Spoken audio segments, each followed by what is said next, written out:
Ano ang dapat na gawin ng isang tao? Paano siya mag-upskill? I'm sure tatanungin nila, oo, gusto ko mag-upskill because I want to be Mm. ready. Ano ba yung mga dapat mong pwedeng i-recommenda? The question na lang is, ano ba yung skill na kaya kong i-learn on this time at the same time I could leverage so that I can earn more? And Mm. that's the main reason why I do marketing automation and I do this for free. Wow. Kasi ito yung Okay. skill na you can learn quickly, hindi mo Mhm. kailangan maging technical, and at the same time, you can earn a lot by just doing this marketing automation skill. Basically, no age, right? BPOs right now, wala namang age yan, eh, no? So long as you're able to follow, you're able to talk, di ba? Importante sa akin, siguro, Correct. inventory of yourself, knowing your capacity and your commitment. So, paano? Is there a site or a page that they can go to and talk to you and say, June, I'm committed and I want to learn? Yeah, so I made it very easy. If they go to my TikTok account, Junrex Bungabong, I have a very simple instruction there,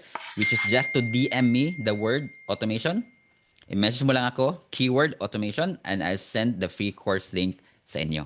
If Oh nasa my Facebook ka gosh. naman, you can go to my business account, Zage, that's Sigma, Alpha, India, Gamma, Echo, Zage, and then they can DM me the same keyword, automation, and I will send them the course link for free where they can sign up.